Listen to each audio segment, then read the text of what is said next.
El secreto del chofer. Hola a todos. Si están listos para una historia de venganza, amor y un secreto inimaginable, denle a me gusta y suscríbanse a nuestro canal. La verdad que está a punto de revelarse los dejará sin aliento.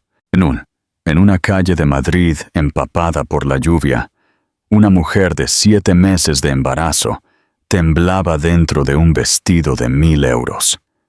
Su mundo, hecho añicos por el hombre que amaba, se desvanecía. Isabel Delgado acababa de ser expulsada de un Rolls Royce por su esposo, el millonario Julián Cortés. Las últimas palabras de Julián, «Eres una vergüenza, vete a casa sola», resonaron como el chirrido de las llantas. Mientras las luces traseras del coche se perdían en la noche tormentosa, Isabel se quedó sola, vulnerable y aterrorizada. Pero Julián cometió un error fatal.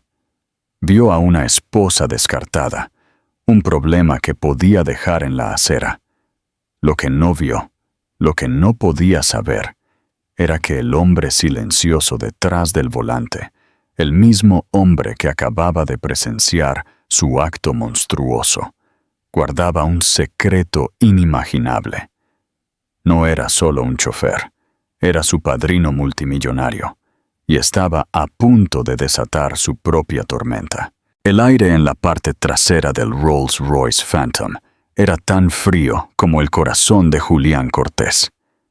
El interior, un santuario de cuero a medida y madera de nogal, estaba diseñado para transportarlos por los brillantes cañones de Madrid. Pero para Isabel, a 7 meses de un embarazo difícil, se sentía como una celda de prisión sobre ruedas. Fuera, las luces de la ciudad se difuminaban en doradas y neón a través de los parabrisas empapados. Dentro, el silencio era una manta pesada y sofocante. Julián no le había dirigido la palabra desde que salieron de la gala de los patrocinadores de las artes, uno de los eventos principales del calendario social de la ciudad. Solo miraba al frente, su mandíbula un nudo apretado de músculo bajo su barba perfectamente esculpida. Su ira era una fuerza palpable que irradiaba desde su esmoquín hecho a medida. Isabel apoyó una mano protectora sobre su vientre hinchado, donde su hijo pateaba inquieto, como si sintiera la angustia de su madre. «Julián, por favor», susurró, su voz apenas audible sobre el suave zumbido del motor. Fue inapropiado. El señor Solís solo intervino para ayudar. Julián finalmente giró la cabeza, sus ojos azules tan afilados y fríos como cristales de hielo. «¿El señor Solís? ¿Te refieres a Arturo Solís, el viejo que controla la mitad de la industria naviera en el hemisferio? ¿Ese señor Solís?» Su voz era un susurro bajo y venenoso. «¿Y qué hiciste? Isabel, tú, mi esposa embarazada, causaste una escena.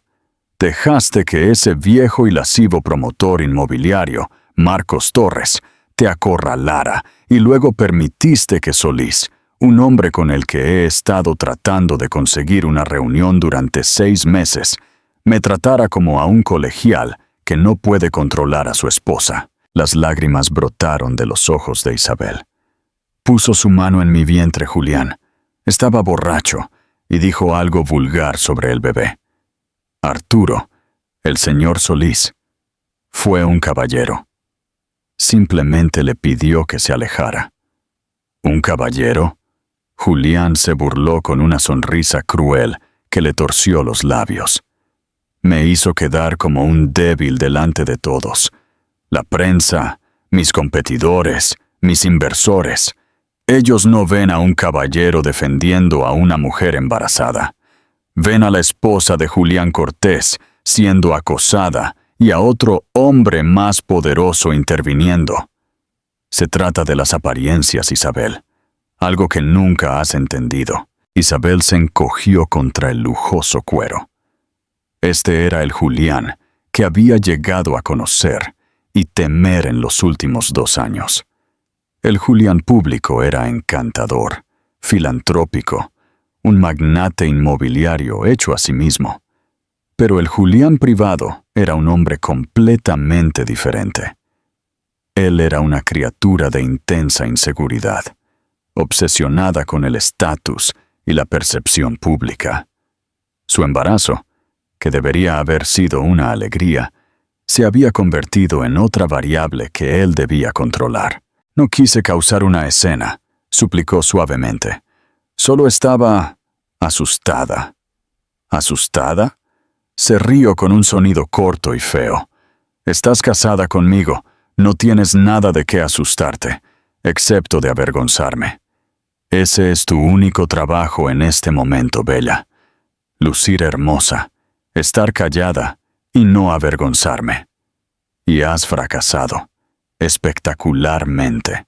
Isabel se estremeció al oír el apodo Bella, que una vez sonó como un cumplido y ahora se sentía como una correa. A través del cristal divisorio podía ver la nuca del conductor. Señor Pinedo.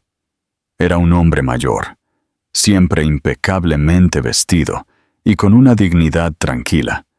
Era tan discreto que era prácticamente invisible. Pero esta noche, Isabel sintió un intenso rubor de vergüenza al saber que él podía escuchar cada palabra venenosa que Julián le escupía. El acto cruel. Lo siento, susurró, las palabras con sabor a ceniza en su boca. Lo siento no soluciona el hecho de que tendré que atender llamadas durante una semana por esto, espetó Julián, sacando su teléfono. Pasó el dedo por la pantalla, moviéndose con una precisión furiosa.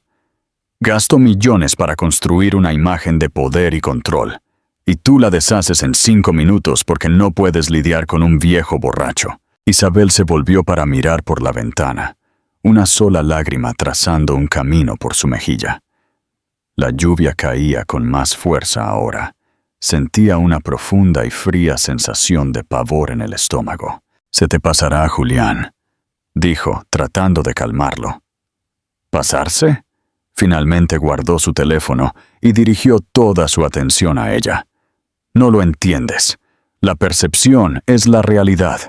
Un tuit olvidado de hoy es un negocio fallido de mañana. Todo mi imperio está construido sobre la percepción del éxito imperturbable, de tener lo mejor de todo, el negocio perfecto, el hogar perfecto, la esposa perfecta». Hizo un gesto con la mano, despreciando toda su existencia. «Y tú estás demostrando ser imperfecta. Soy una persona, Julián, no un accesorio para tu cartera», dijo, una chispa de desafío encendiéndose a través de su miedo. Sus ojos se entrecerraron peligrosamente. «Eres lo que yo hice de ti. Cuando te conocí, estabas catalogando pinturas polvorientas en el sótano de un museo. Yo te puse en un Chanel, te puse en este coche. Yo puse a este bebé en ti. Nunca olvides que existes en este mundo porque yo lo permito». La crueldad de la afirmación le robó el aliento. Fue lo más honesto que él le había dicho. En ese momento, la fachada de su matrimonio no solo se agrietó, sino que se desintegró en polvo. Vio a Julián por lo que era, un tirano mezquino, un niño aterrorizado que jugaba a ser rey en un castillo de cristal. El coche se detuvo en una calle residencial oscura, a unas pocas cuadras de su apartamento. La lluvia era implacable ahora, un aguacero torrencial que convertía el mundo exterior en una pesadilla líquida. «Quiero ir a casa», dijo Isabel, su voz temblorosa.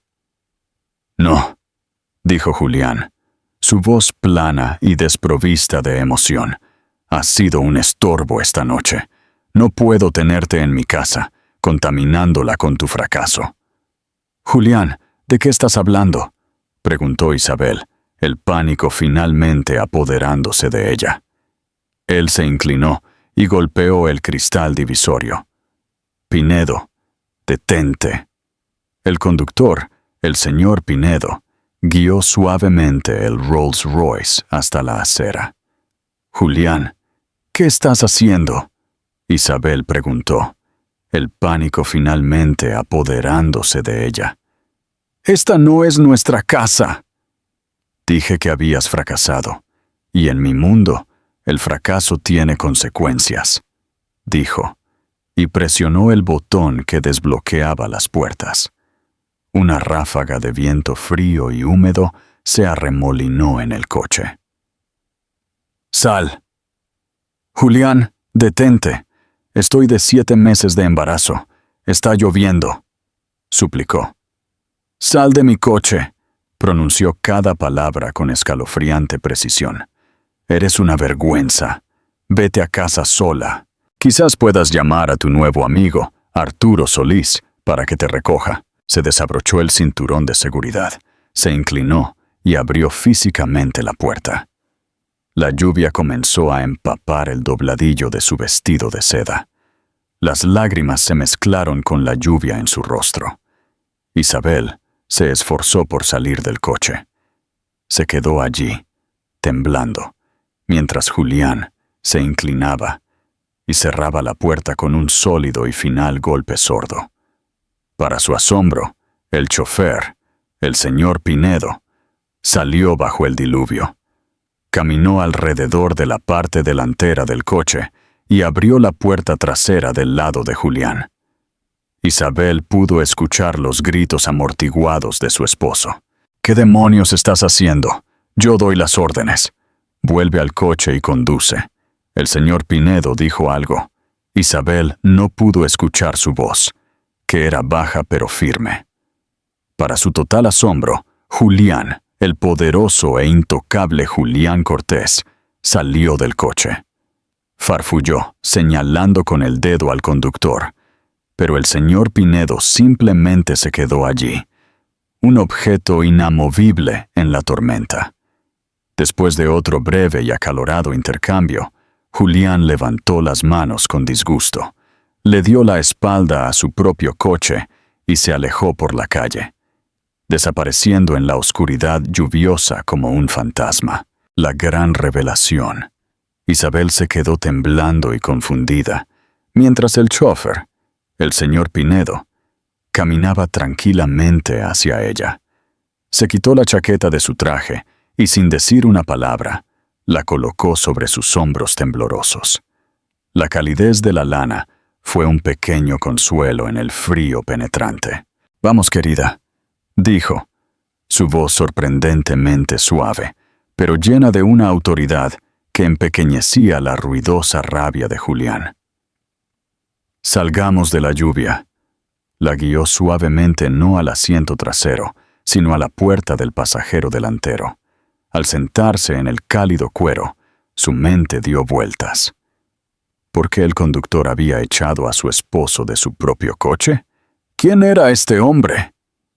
Él regresó al asiento del conductor, encendió la calefacción y el aire cálido comenzó a fluir por las rejillas. La miró, sus amables ojos llenos de una profunda y dolorosa ira que parecía dirigida no a ella, sino al mundo por lo que acababa de suceder. «¿A dónde vamos?», preguntó ella, su voz un susurro roto.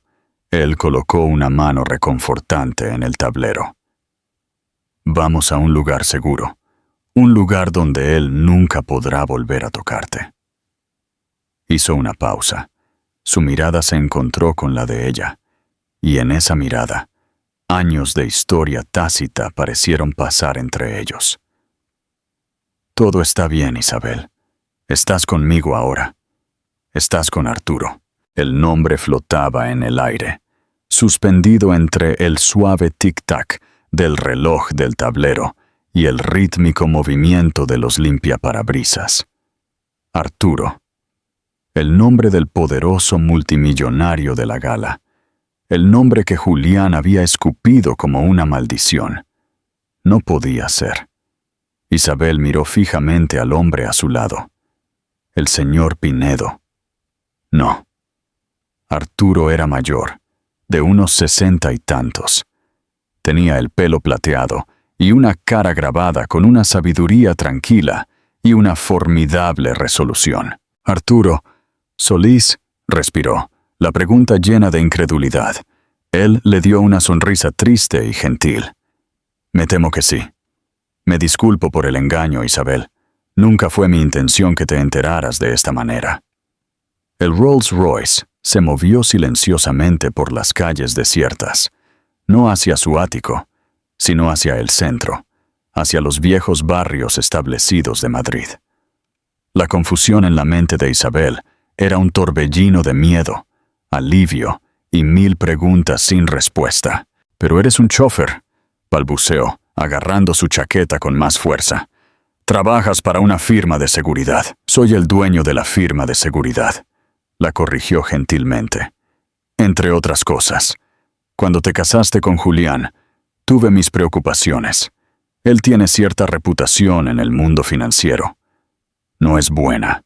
Quería vigilarte, asegurarme de que estuvieras a salvo sin interferir.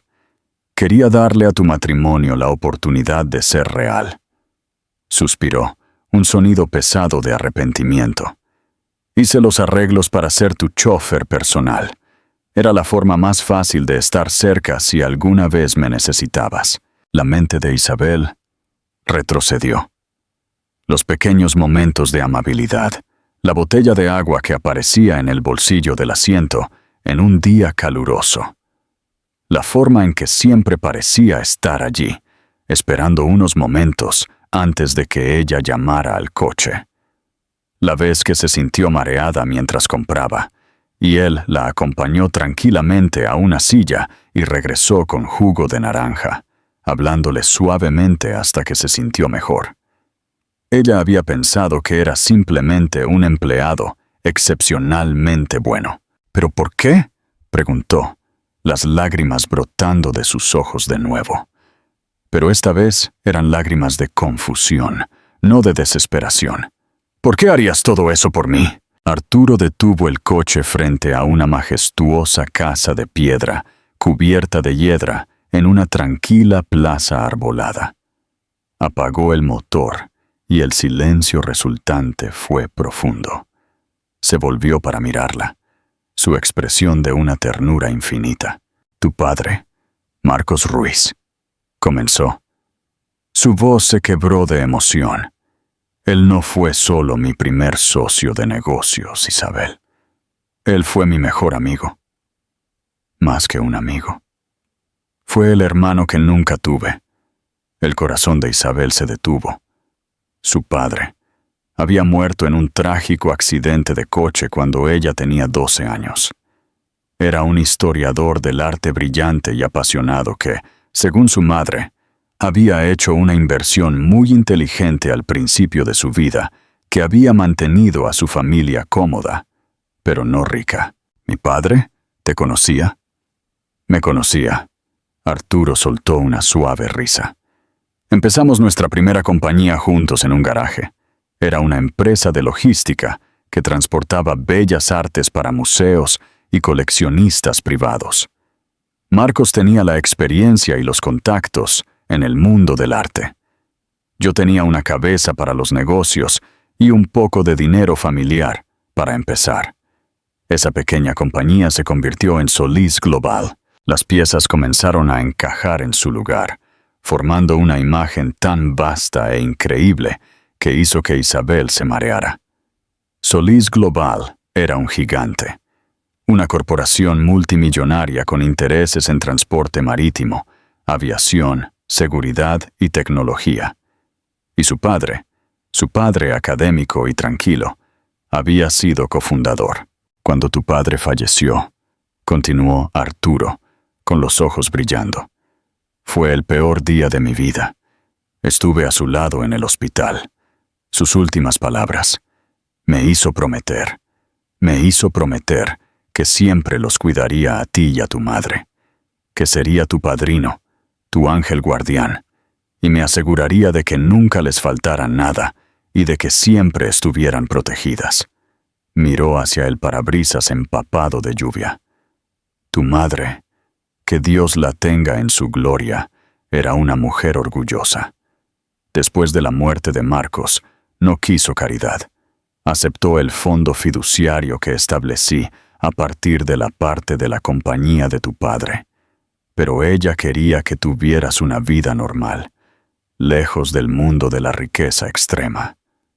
Yo honré eso. Te observé desde la distancia, pero nunca interferí. Quería que fueras tu propia persona. Hasta que me casé con Julián, terminó Isabel por él, la realización cayendo sobre ella. Hasta que te casaste con Julián, confirmó. Su voz se endureció. Un hombre que se aprovecha de la buena naturaleza de la gente, que construye su fortuna con deudas y promesas vacías. Hice una verificación completa de sus antecedentes. Sabía que era peligroso, pero esperaba que tu amor lo cambiara. Esperaba estar equivocado. Esta noche, cerró la mano en un puño sobre el volante. Esta noche demostró que no lo estaba. Echarte a ti, su esposa embarazada, la madre de su hijo, a la calle. Eso es un pecado imperdonable. Se detuvo y la miró. Esta es una de mis propiedades. Es completamente segura. Mi personal te está esperando adentro. Hay un médico de guardia. Estás a salvo aquí, Isabel. Se bajó del coche y la rodeó para abrirle la puerta. Esta vez, sostenía un gran paraguas negro para protegerla mientras salía a la acera.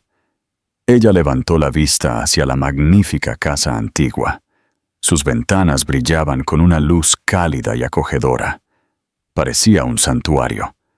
Por primera vez en 2 años, no se sintió como un accesorio o un activo. No se sintió como una posesión.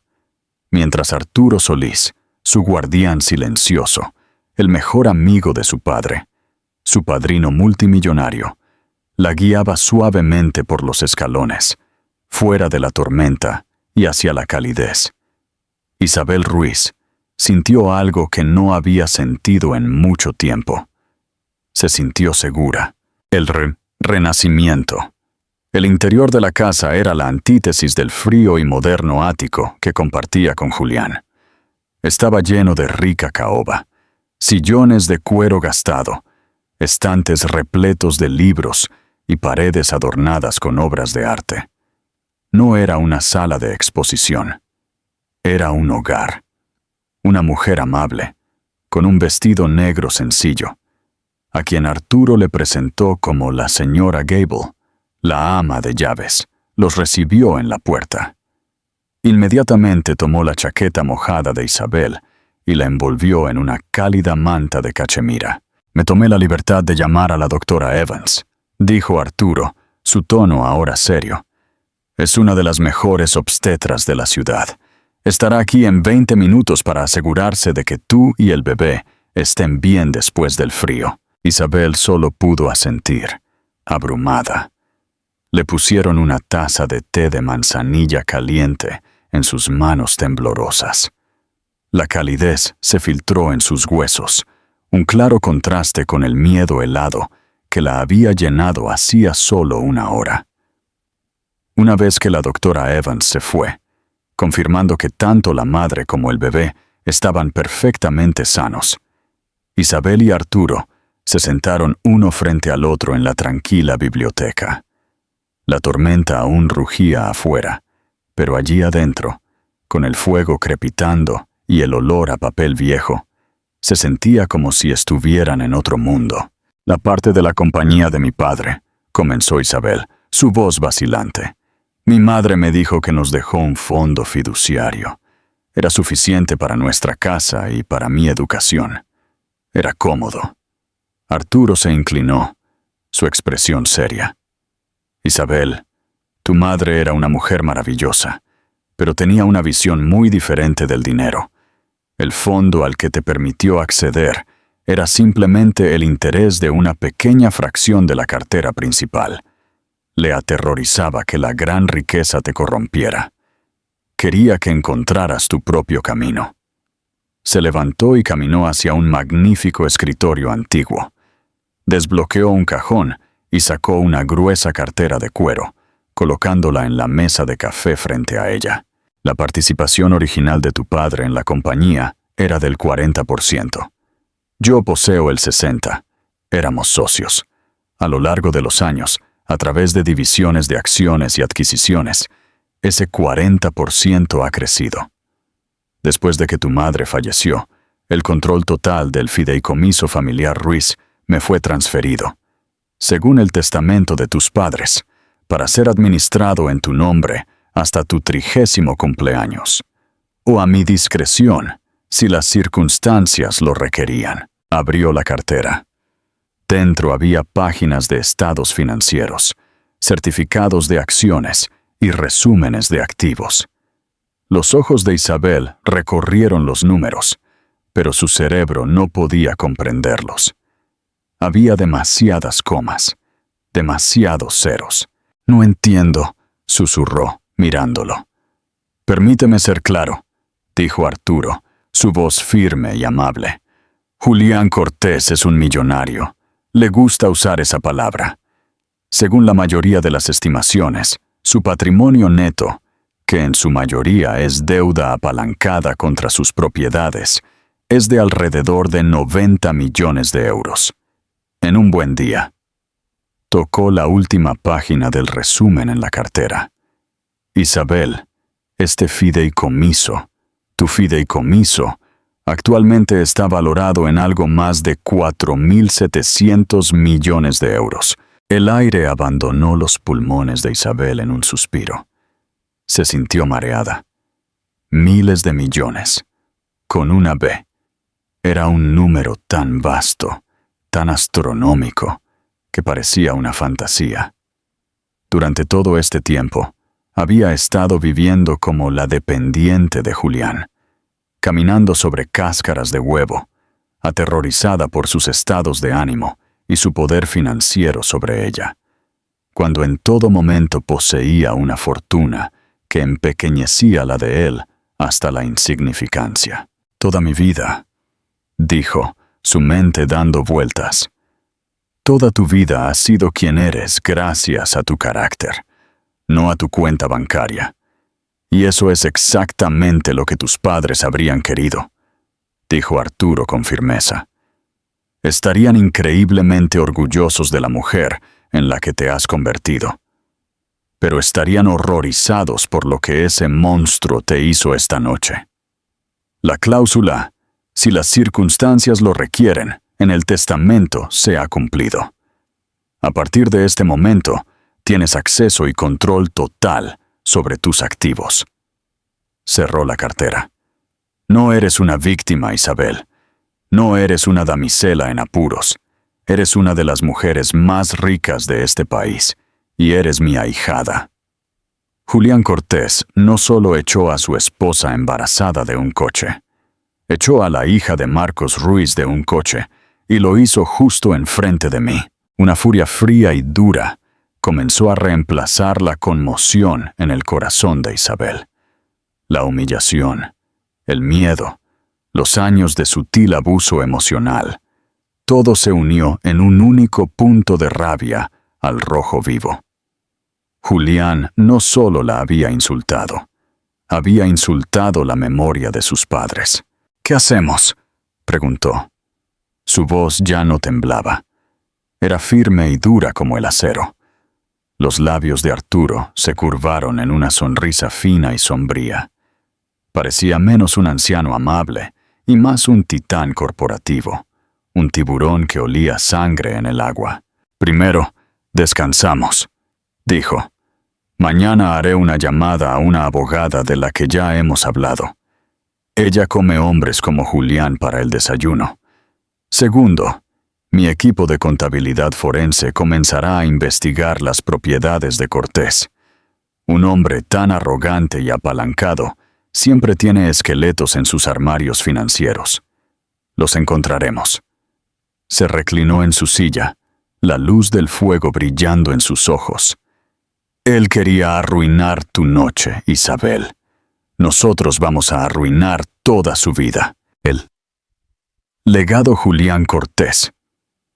Se despertó a la mañana siguiente con un dolor de cabeza cegador. Los recuerdos de la noche anterior volvieron con una claridad repugnante.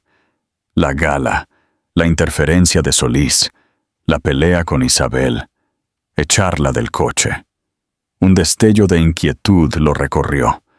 Tal vez se había excedido, pero su arrogancia se reafirmó. Ella habría llamado a un taxi. Habría ido a casa llorando. Estaría esperándolo ahora mismo, desesperada por disculparse. No tenía otro lugar a donde ir. Revisó su teléfono. Ninguna llamada perdida de Isabel. Ningún mensaje frenético. Extraño. Envió un mensaje cortante. Confío en que has tenido tiempo para reflexionar sobre tu comportamiento. Estaré en casa esta noche. Discutiremos los términos de tu disculpa entonces. Llegó al ático justo después de las 7 p.m., esperando encontrar a una Isabel arrepentida. En cambio, el apartamento estaba oscuro y silencioso. Un sobre grueso y ominoso, con el logotipo de una prestigiosa firma de abogados, yacía en el centro de la mesa de cristal. Se le heló la sangre. Lo abrió. Jerga legal nadaba ante sus ojos, pero las palabras demanda de disolución de matrimonio y uso y ocupación exclusiva de la residencia conyugal se destacaban con un alivio aterrador. Ella lo estaba demandando por divorcio y exigiendo que se le prohibiera la entrada a su propia casa. Se rió a carcajadas. La audacia. Ella, una curadora sin dinero, tratando de enfrentarse a él. Era un farol, un grito patético y desesperado por atención. Arrugó la carta y la tiró a la basura. A la mañana siguiente, su teléfono comenzó a sonar. Era su director financiero. «Julián, tenemos un problema», dijo con voz nerviosa. «El banco acaba de exigir el pago de nuestro préstamo». «¿Qué? No pueden hacer eso. Tenemos un calendario de pago sólido», ladró Julián. «Citan una cláusula de cambio material en el riesgo. Es de manual. Nadie la usa». «Julián, ¿a quién has hecho enojar?» Antes de que Julián pudiera responder, entró otra llamada. Era su corredor de bolsa. «Julián, las órdenes de venta están inundando el mercado de acciones de Cortés Properties. Ha bajado un 15% en el comercio previo al mercado. Alguien nos está atacando de manera profesional y coordinada. Nunca he visto algo así». Julián sintió una oleada de náuseas. Esto no era una coincidencia. ¿Quién tenía este tipo de poder? ¿Quién podría paralizarlo con unas pocas llamadas telefónicas? Y entonces el recuerdo de la gala lo golpeó como un tren de carga. Arturo Solís, el hombre cuya invitación a cenar había anhelado durante meses. El hombre que lo había mirado con una decepción tan fría. El hombre a quien Isabel había defendido. Se agarró el teléfono, con las manos temblando, y marcó el número de Isabel. Directo al buzón de voz. Lo intentó de nuevo. Buzón de voz. Mientras tanto, en una suite soleada del Hotel Ritz, Isabel se reunía con su abogada. Arturo estaba sentado en una silla cercana, observando en silencio. «Las finanzas del señor Cortés son, por decirlo suavemente, una casa de naipes», dijo la abogada, gesticulando hacia una pila de archivos. «Se presenta como un titán, pero está apalancado al máximo. Cada edificio, cada activo, está hipotecado varias veces. Su stock se mantiene gracias a analistas amigos y promociones agresivas. Es una burbuja clásica. Y los asociados del señor Solís», dijo asintiendo a Arturo, «le están poniendo el alfiler». Isabel sintió una extraña sensación de desapego. Este imperio que una vez la había intimidado, ahora le parecía frágil y patético. «¿Qué quieres, Isabel?», preguntó la abogada. Su tono se suavizó. «En un caso normal, diría que vamos por la mitad de los activos conyugales. Pero este no es un caso normal. Dado su conducta atroz y tu nueva independencia financiera, podemos dictar los términos. Isabel miró a Arturo, quien le dio un gesto de aliento. Pensó en el miedo que había sentido parada bajo la lluvia. Pensó en la mirada fría y despectiva en los ojos de Julián. Pensó en su hijo creciendo dentro de ella, un niño al que nunca permitiría que un hombre así influyera. «No quiero su dinero», dijo Isabel, su voz clara y fuerte. «Tengo el mío. Quiero que no tenga ningún derecho sobre mi hijo, ni custodia, ni visitas. Quiero que esté completa y totalmente fuera de nuestras vidas. Y quiero que entienda lo que hizo». La abogada sonrió. Era una vista aterradora. «Creo que podemos arreglar eso. Le ofreceremos un trato». Se aleja. Renuncia a todos los derechos parentales y le permitiremos conservar los restos que pueda salvar de su compañía en colapso. Si se niega, publicaremos el video de seguridad. «¿Qué video de seguridad?», preguntó Isabel. Arturo habló por primera vez. «El Rolls-Royce está equipado con un sistema de seguridad integral, cámaras interiores y exteriores, audio de alta fidelidad. Tengo una grabación nítida de toda la noche, desde su primer insulto en la gala hasta el momento en que te empujó fuera del coche y yo le ordené que saliera a la calle». Miró a Isabel, sus ojos llenos de un propósito sombrío. «El tribunal de la opinión pública puede ser mucho más brutal que cualquier juez, querida. Si nos pelea, no solo lo derrotaremos, lo borraremos». La tormenta ya no se estaba gestando. Había llegado. Para Julián Cortés, las siguientes 2 semanas fueron una demolición en cámara lenta. Cada pilar que sostenía su frágil imperio fue derribado metódica e implacablemente. El ataque de venta en corto contra las acciones de su compañía fue implacable. Lo que comenzó como una caída del 15%, se convirtió en 30%, luego en cíntulas llamadas de margen que no pudo cumplir, lo obligaron a liquidar sus bienes personales, con una pérdida catastrófica. Los rumores comenzaron a circular en el mundo financiero de que Julián Cortés era un fraude. Su vida social se evaporó de la noche a la mañana. Los amigos que una vez le habían dado palmadas en la espalda ahora cruzaban la calle para evitarlo. El golpe final, llegó durante una reunión de emergencia desesperada con su junta directiva. En medio de su presentación, su asistente personal entró y le entregó una tableta. En la pantalla había un video de 30 segundos. Era granulado, filmado desde la esquina del interior de un coche, pero los sujetos eran inconfundibles. Eran él e Isabel. El audio era horriblemente claro. «Sal de mi coche». Su propia voz, fría y cruel, llenó la sala de juntas en silencio. Vio cómo se empujaba a sí mismo a su esposa embarazada bajo la lluvia torrencial. El clip terminó. Esa tarde, Julián se sentó en la oficina minimalista de la abogada. Era un hombre cambiado. La arrogancia se había ido, reemplazada por una desesperación con los ojos vacíos. Ella deslizó un solo documento sobre la mesa pulida.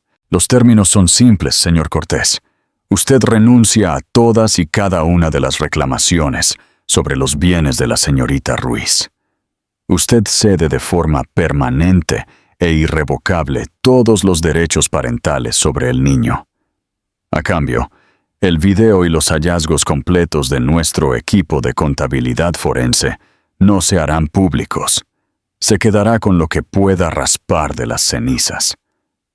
Julián miró el papel, con las manos temblando. Había perdido todo: su compañía, su fortuna, su reputación. Todo por un solo acto monstruoso de crueldad. Todo porque había subestimado a la mujer tranquila con la que se casó y al hombre silencioso que conducía su coche. «¿Quién es él?», susurró con voz ronca. «El chofer». «¿Quién es él?». La abogada se permitió una pequeña y fría sonrisa. «Es un hombre que cumple sus promesas». Con una mano temblorosa, Julián Cortés cogió el bolígrafo. Firmó para alejar a su esposa. Firmó para alejar a su hijo. Firmó para alejar la vida que conocía. Un nuevo amanecer. 2 meses después de que se firmaran los documentos finales, en una tranquila habitación privada de un hospital de Madrid, con una vista panorámica de la ciudad que estaba reclamando como suya, Isabel Ruiz sostuvo a su hijo por primera vez. El mundo, que durante tanto tiempo había sido un torbellino caótico de miedo e incertidumbre, se redujo a un único punto perfecto. El pequeño rostro arrugado anidado en el hueco de su brazo. Él era hermoso. Él estaba sano. Y era de ella. Arturo se paró cerca de la ventana. Había estado allí durante toda la terrible experiencia, un pilar silencioso e inquebrantable de apoyo. Cuando la enfermera finalmente lo llamó, el alivio en su rostro fue algo que Isabel nunca olvidaría. «¿Ya has decidido un nombre?», preguntó suavemente, con la voz quebrada por la emoción.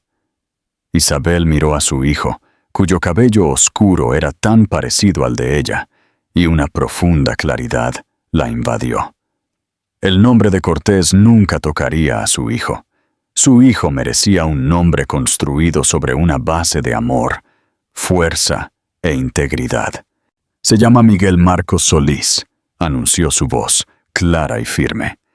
«Miguel, porque será fuerte y amable. Marcos, por el abuelo que lo habría adorado, el hombre brillante cuyo legado de pasión continuaremos. Y Solís», miró a Arturo, sus ojos brillando con lágrimas contenidas, «por el hombre que cumplió su promesa, el guardián que nos salvó a ambos». Arturo Solís, el titán multimillonario, que podía hacer temblar los mercados con una sola llamada telefónica, simplemente asintió, incapaz de hablar, mientras se secaba una lágrima del ojo. En ese momento, no era un capitán de la industria. Era simplemente un padrino que daba la bienvenida a la próxima generación de una familia que había jurado proteger. Isabel no era solo una sobreviviente, era una creadora, una constructora. Era la hija de su padre. Y finalmente, era libre. La historia de Isabel es un recordatorio poderoso de que nuestro verdadero valor nunca lo definen las personas que intentan disminuirnos. Es una historia de fortalezas ocultas, de guardianes silenciosos y de la increíble resiliencia del espíritu humano. Si la historia de Isabel te ha inspirado, déjanos un comentario. ¿Qué parte de su viaje te impactó más? No olvides darle a me gusta si crees en las segundas oportunidades y compartirlo con alguien que necesite un recordatorio de su propia fuerza. Y por supuesto, suscríbanse a nuestro canal y activen la campana para no perderse ninguna historia de justicia, resiliencia e increíble transformación. Gracias por su atención.